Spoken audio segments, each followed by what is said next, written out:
大家有冇試過有一刻突然諗，點解我個 social media 睇嘅嘢或者被推薦嘅內容都好似一式一樣，冇咩驚喜咁嘅？今日呢，我想同大家介紹一本同我哋每個人嘅日常生活息息相關嘅新書，書名係叫《Filter World: How Algorithms Flatten Culture》。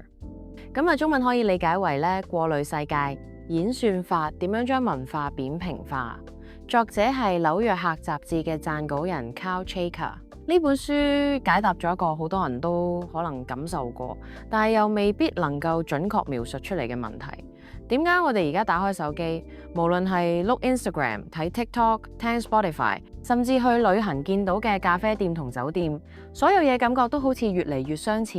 越嚟越倒模，失去咗應有嘅獨特性呢？作者提出，我哋其實已經不知不覺間生活咗喺一個由演算法精心打造嘅過濾世界入邊。呢個世界唔單止改變咗我哋接收資訊嘅方式，更加深刻咁扁平化咗我哋所接觸到嘅文化。跟住落嚟，我會同大家一齊拆解呢個過濾世界係點樣運作，佢點樣影響我哋每一個人嘅品味、選擇，甚至係自我認同。首先，我哋要清晰咁理解作者所講嘅過濾世界到底係咩？佢並唔係指單一個應用程式或者網站，而係一個更加宏大嘅概念。佢係由我哋日常用緊嘅所有主流數碼平台，包括 Facebook、Instagram、Spotify、Netflix、TikTok、YouTube、Amazon 等等，佢哋背後嘅演算法所交織而成嘅一個巨大、無形但又無處不在嘅網絡。呢個網絡運作嘅首要目標並唔係為咗提升我哋嘅文化體驗，亦唔係真心想幫我哋揾到最有價值、最能啟發我哋嘅嘢。佢嘅核心目的其實係一個非常直接嘅商業邏輯，就係要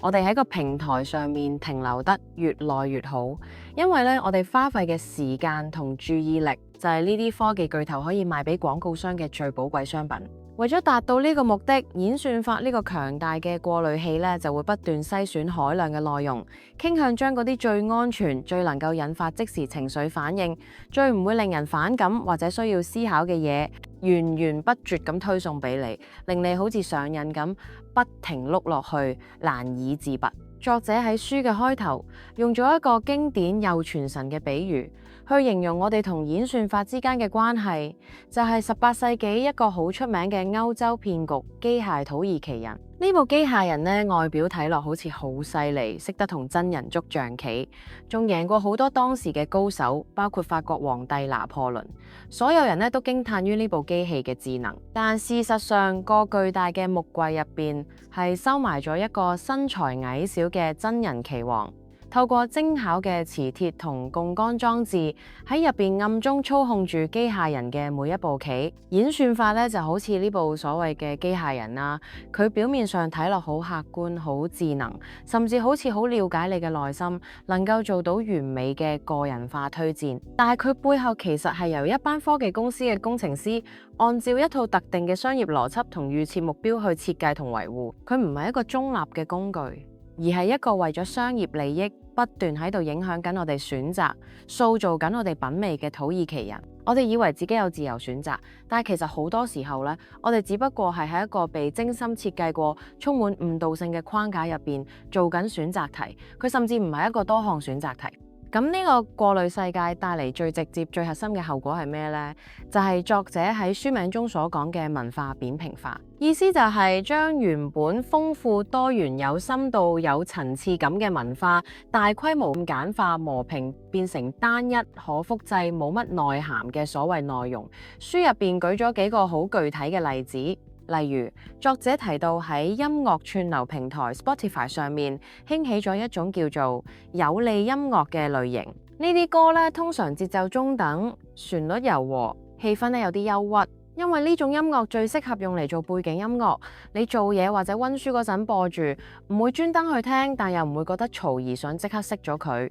結果佢嘅播放時間就最長，最能夠幫平台同唱片公司賺取版稅。久而久之，為咗迎合呢個趨勢，好多新嘅流行曲都變到好似差唔多咁，失去咗應有嘅個性同埋創造力。呢一種為咗迎合演算法，而唔係為咗藝術表達而生嘅文化，就係扁平化嘅開始。視覺文化方面，呢種扁平化嘅現象更加明顯。作者喺書入邊咧提到一個好有趣嘅概念啊，叫 Instagram Face， 即係嗰種喺社交媒體上特別受歡迎嘅樣貌，睇落好似白人，眼大大同埋一個細小挺直嘅鼻。因為呢種樣貌喺平台上最受歡迎，最容易得到 like， 於是好多人甚至透過醫學、美容同整容手術都去追求呢一種單一嘅審美標準。同樣道理咧，大家可能都聽過啦 ，TikTok Voice 啊，即係嗰種千篇一律、冇乜語氣起伏，好似讀稿咁嘅旁白聲音。就像我這種經常出現在網絡上的聲音。每一個大型平台啦，都慢慢孕育出自己一套樣板式嘅風格，而用戶為咗獲得關注，就會不自覺咁去模仿同複製呢啲樣板，令到成個網絡世界嘅表達方式變得越嚟越同質化。而呢一種扁平化並唔係只停留喺網絡世界，佢仲會好實在咁蔓延到我哋嘅物理世界。作者提出咗一個貫穿全書嘅重要概念，叫做 Airspace。佢話自己過去10年去世界各地旅行，發現一個好奇怪嘅現象，無論係去到日本京都、德國柏林，定係美國洛杉磯，總會揾到一啲裝修風格好似孖生兄弟咁嘅咖啡店。佢哋嘅設計都離唔開嗰幾味白色嘅地鐵磚牆、大張嘅工業風原木台、天花板吊住啲懷舊嘅愛迪生燈膽。點解會咁呢？作者分析，因為呢種極簡工業風喺 Instagram 上面最上鏡，最容易影到靚相。店主為咗吸引遊客，尤其是年輕一代嘅消費者，就會將自己間鋪頭裝修成演算法中意嘅樣。而我哋作為消費者，又會透過 Google Maps 或者小紅書呢啲應用程式，被演算法引導去呢啲已經被標籤為靚同受歡迎嘅地方。於是，一個全球性嘅審美標準就咁樣透過科技平台而形成。一個惡性循環亦都隨之出現，越多人去打卡影相，間鋪頭喺平台上面嘅評分同曝光率就越高，演算法就越會將佢推薦俾更多人，於是吸引更多遊客湧入。其他店主見到呢種模式成功，為咗唔執輸，亦都唯有跟住去複製呢種風格。結果，全球各地嘅城市空間，尤其係為遊客而設嘅商業區，就慢慢失去咗自己應有嘅地方特色同埋歷史感。你去到一個陌生城市，但係體驗到嘅嘢，同你喺自己熟悉嘅地方見到嘅差唔多。作者認為呢種由演算法驅動嘅全球化帶嚟嘅唔係真正嘅文化交流，而係一種方便得嚟其實好空洞、好疏離嘅體驗。因為你體驗緊嘅唔係一個真實嘅地方，而係一個為咗喺互聯網上傳播而精心打造出嚟嘅場景。而當我哋長期活喺呢個無處不在、充滿同質化內容嘅過濾世界入邊，亦都會引發一種普遍嘅心理狀態。作者稱之為演算法焦慮。呢種嘅焦慮呢，源於我哋對背後運作緊嘅演算法嘅不理解、不信任同埋失控感。我哋會開始懷疑自己嘅每一個選擇，分唔清究竟我真心中意一樣嘢，定係不知不覺間俾個演算法洗咗腦。書入邊咧提到一個生動嘅例子，一個女仔叫 Valeria， 佢寫信俾作者求助啦，話自己一向咧都覺得腳套好唔靚嘅，係過時嘅產物。但係有一排，因為 IG 同 TikTok 上面嘅 KOL 個個都着，演算法就不斷將相關嘅內容推送俾佢。結果佢竟然喺自己都未反應得切嘅情況下，上網訂咗一對，買完之後又後悔，覺得呢個決定根本唔係由自己嘅意志作出。呢種對自我品味同身份認同產生迷失同懷疑嘅感覺，就係好多人喺過濾世界入邊嘅真實寫照。我哋好驚自己嘅思想同喜好已經變成演算法嘅傀儡。作者進一步分析，演算法從根本上就破壞咗我哋建立個人品味嘅過程。佢引用哲學家嘅觀點，指出真正嘅個人品味並唔係一朝一夕嘅事，佢需要透過接觸驚喜嚟慢慢培養同擴闊。當你遇到一件完全意想唔到，甚至有啲挑戰性，唔係咁容易入口嘅藝術品，你需要花時間去消化、去理解，甚至同人討論。喺呢個充滿摩擦力嘅過程入邊，你嘅審美觀先至會得到真正嘅成長嘅。但係演算法嘅運作邏輯，正正就係要消除所有嘅驚喜同埋摩擦力。佢只會根據你過去嘅行為數據，不斷餵翻同一樣嘅嘢俾你，務求令你覺得最舒服、最唔使用腦㗎。你中意睇貓貓片，佢就俾夠1萬條貓貓片你。呢一種做法會令我哋嘅品味越嚟越窄，越嚟越唔願意去冒險接觸新事物，最終只會將我哋困喺一個由自己過去喜好所構成嘅過濾氣泡入邊。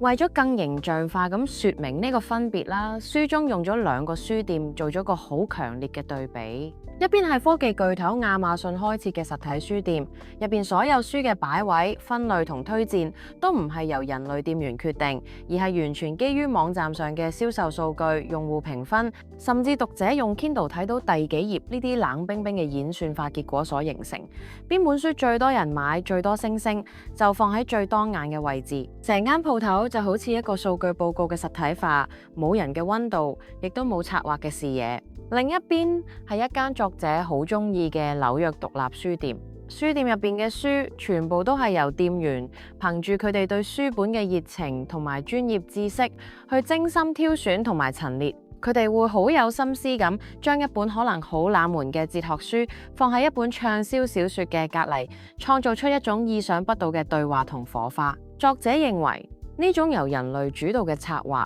先至能夠帶俾讀者真正嘅發現同啟發，而唔係單純確認你已知嘅喜好。演算法對文化創作者嘅影響咧，仲更加直接，有時甚至係殘酷。咁書入邊提到一個例子，就係一隊獨立樂隊，佢哋有好多好有代表性、好有個人風格嘅歌嘅。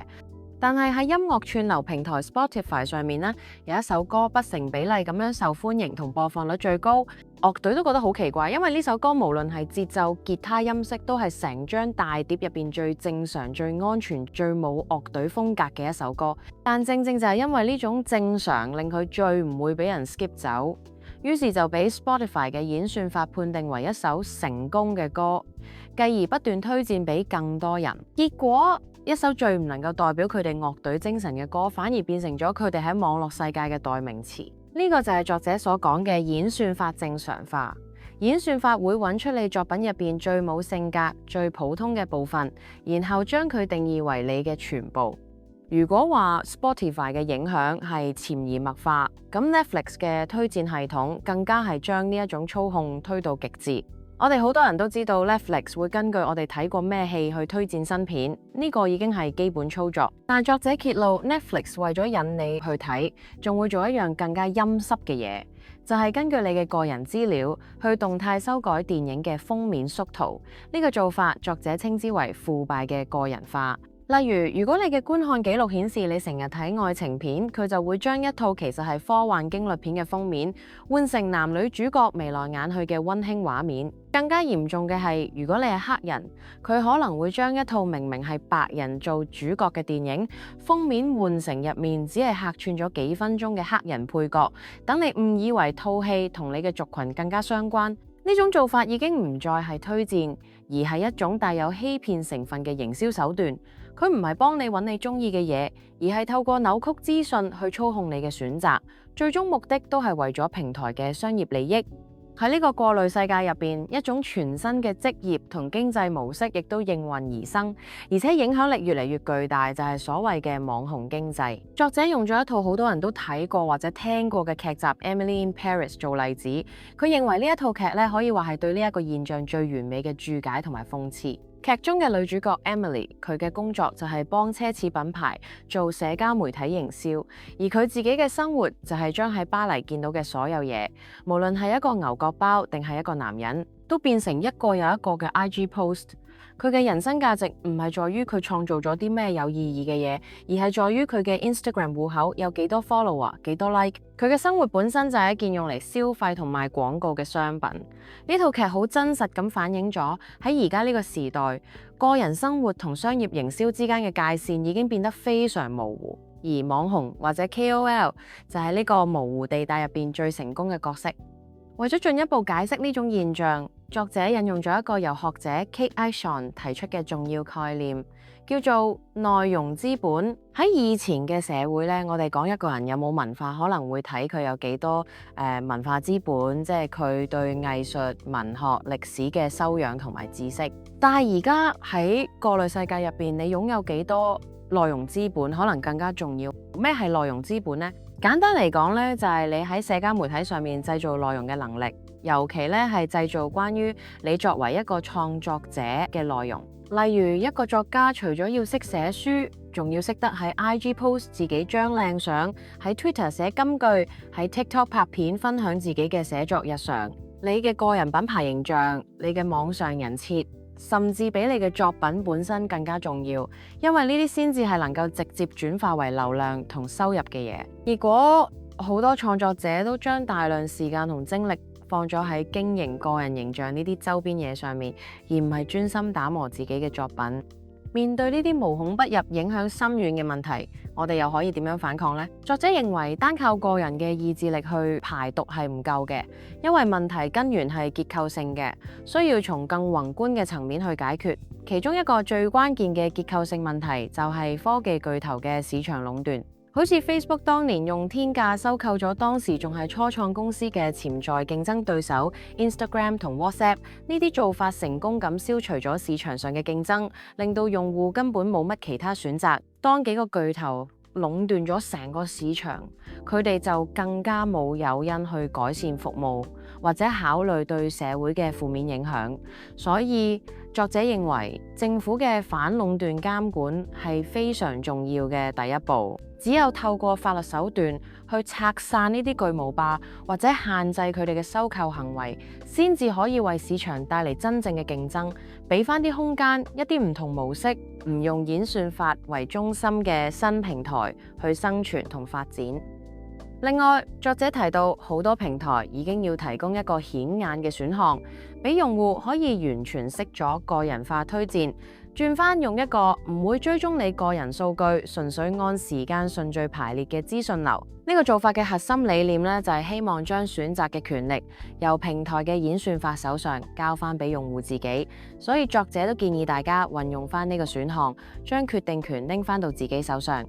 作者都好坦白咁講，單靠政府監管係唔夠徹底。喺書嘅最後部分，佢提出真正嘅出路，其實係要靠我哋每一個人喺心態上同行為上重新做翻一個主動嘅文化消費者，去積極尋求一啲人類策劃，即係一啲喺演算法時代之前我哋一直都好依賴嘅嘢。例如一個有品味有熱誠嘅電台 DJ， 佢唔係播緊排行榜上最多人聽嘅歌，而係憑住佢自己嘅知識同獨特嘅審美，將唔同年代唔同風格嘅歌好有心思咁串連成一個有故事有主題嘅節目，帶你進入一個你從未接觸過嘅音樂世界。又或者好似一啲用心經營嘅影評網站，佢哋唔會用演算法去估你中意睇咩，而係由一班有知識嘅人去挑選、評論同介紹電影，甚至係我哋身邊一個信得過嘅朋友佢嘅一個真心推薦，呢啲都係寶貴嘅人類策劃。